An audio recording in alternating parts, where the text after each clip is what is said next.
The residents in one part of town woke up to find water covering parts of the street. I'm on board one of the planes that Vector Disease Control flies over the city of Greenville to kill mosquitoes. Residents within the city of Drew are not permitted to have Rottweilers or Pit Bulls as pets. If they are found with these dogs, they will be confiscated immediately and charged accordingly. The facility even has 2 padded cells to hold aggressive people who are suffering from mental illness until they can be stabilized. Officials are helping to prepare the levee even more to withstand the growing river. While many people are celebrating the holiday with family and friends, it's important to remember what Memorial Day is really about. The rising cost of gas is causing the consumer to think twice before taking longer road trips. The water level is continuing to climb rapidly. Now, this is causing the port in the city of Greenville to have to close until the water level starts to recede and they can conduct business once again. On your Delta News at 10, a former principal faces embezzlement charges. There are some complaints of political signs being destroyed. The term for a local mayor will soon be coming to an end. 7 local restaurants are hosting a special dining event that will support a good cause. Police are investigating the second arson attack against a city mayor, with a manhunt that's underway in North Mississippi for a teenager suspected in a man's death. The new report takes a look at how to improve the state's economic outlook. People in 16 Mississippi counties could be considered high risk for lead poisoning. Elementary school students took part in a special event today to teach them how to get to school in a safe and healthy way. A day of diversity is coming to Greenwood tomorrow. And new for you on your Delta News at 10, a former high school principal has been indicted on embezzlement charges. A man who's traveling across the country in a most unusual way made a stop in the Delta this morning. And if you missed the first casting call, you'll have another opportunity to audition for the Delta's newest movie. Anti-drug society versus drug user. Marijuana is one of the gateway drugs, and it does cause a great deal of harm. People want to say that it's a gateway drug, but that's just preposterous. The two sides don't agree on how the substances can harm you. They're harmful to the brain, to the heart system, to the lungs, and they cause a great deal of just physical damage to your body. But drug use doesn't only affect your internal organs, it can also drastically affect your appearance. And meth, I suppose, is the most ugly thing. With meth, you see it's a big physical change. You can see their teeth go from being, nice pearly whites to having big chunks missing and are like yellow and just really gross looking mouths. They're disheveled look. They're usually dirty. They're usually underweight. People who have went from weighing 350 pounds to weighing like 89 pounds.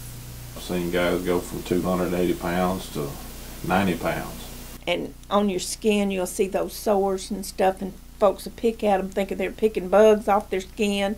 They can have big sores on their face, and I know that's from just like the chemicals coming out of their body.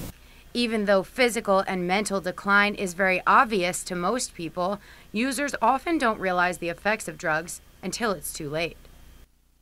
In Greenville, Caitlin Reardon, Wxvt, Delta News. It has been extremely hot and dry here in the Mississippi Delta this year. Triple-digit temperatures for the past several weeks. We're experiencing about a 10 to 12 inch deficit in rainfall currently at this point in the growing season.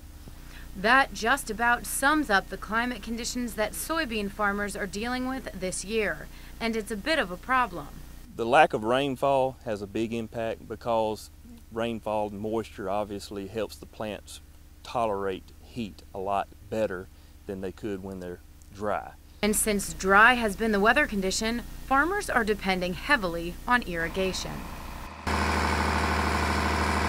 One of the best ways that farmers can help to counteract the heat is through irrigation. But too much use of natural resources and little to no rain causes a different problem. As more and more farmers begin to irrigate their crops to counteract the effects of heat and drought, we begin to see declines in our natural resources, declines in local creeks where we're relifting or reusing that water, but also using water from the aquifers. The best they can hope for is several moderate rainfall events over a period of time. It's kind of ironic in a sense where we had historic flooding events occurring along the Mississippi River, but in actuality we're seeing decreasing levels in our aquifer systems because of the increased demand from irrigation. In Stoneville, Caitlin Reardon, Wxvt, Delta News. And that was 50 days ago. Jeez, yeah, 50 days ago, and we'll end in 11 days. Minnesota. Yeah. 3 guys, 2 charities, and 1 long kayaking trip. We're doing the trip to raise money for a few ministries, one in Oxford and one in Baton Rouge. And the trip's basically about doing something bigger than ourselves, something that embodies our heart of adventure, but also serving the needs of our communities. The goal was for Rob, Max, and Bowman to kayak down the Mississippi River from Minnesota to New Orleans. The trio began their journey down the river on June 20th, and ever since they took off, they haven't spent a single night sleeping in a house or hotel. Part of their mission is to camp out each night to put them more in touch with their cause. And God just really put on my heart to do something, a big trip, a big something, to raise money for the people that were on my heart. The journey isn't easy and at times involves a lot of self-sacrifice. We have eaten 2 turtles. 2 turtles. And crawfish. We ate a 30-pound soft shell. We got pictures to prove it. Yeah. We're coming to St. Louis. Well, there was this canal that was completely flat water and with actually backwards current. And it took us about 3-4 hours to get through. Hot, no current.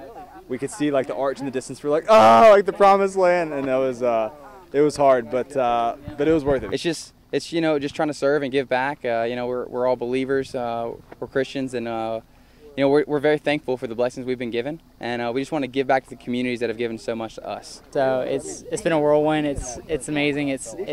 We're so undeserving of every moment of this, but we're really soaking it in and very, very appreciative and thankful. I mean, people ask like, oh, how do you do this? Like, I mean, it's not really us. Like, we're Christians, and so it's a lot of prayer from people at home who care about us. So far, they have raised around $35,000 for their charities. In Greenville, Caitlin Reardon, Wxvt, Delta News. The Mississippi River is on the rise, and some local gaming institutions are uncertain if they will still be able to do business as usual. Rising water affects our parking pretty regularly, but we're expecting more water than we've probably ever had here. Hasn't affected business yet. We suspect it will. The Lighthouse Point and Jubilee casinos are cleverly designed on a boat and a barge, respectively, so they will simply float on the heightening water. But casino accessibility could become difficult. So difficult that the casinos may need to temporarily shut down. We'd hate to do it, but we'll do it if we need to. But while they don't want to shut down, safety is a priority. We'll do whatever the levee board has us do, for the safety of the levee itself and for our patrons and our employees. Right now, the casinos do remain open and will provide shuttle service for guests as long as they are operating. We have not gotten that order yet to close, but we expect that to happen at some time in the next 2 to 3 weeks. But even in the instance of a temporary closure, revenue will rebound. We'll come back from it and be better than ever. In Greenville, Caitlin Reardon, Wxvt, Delta News.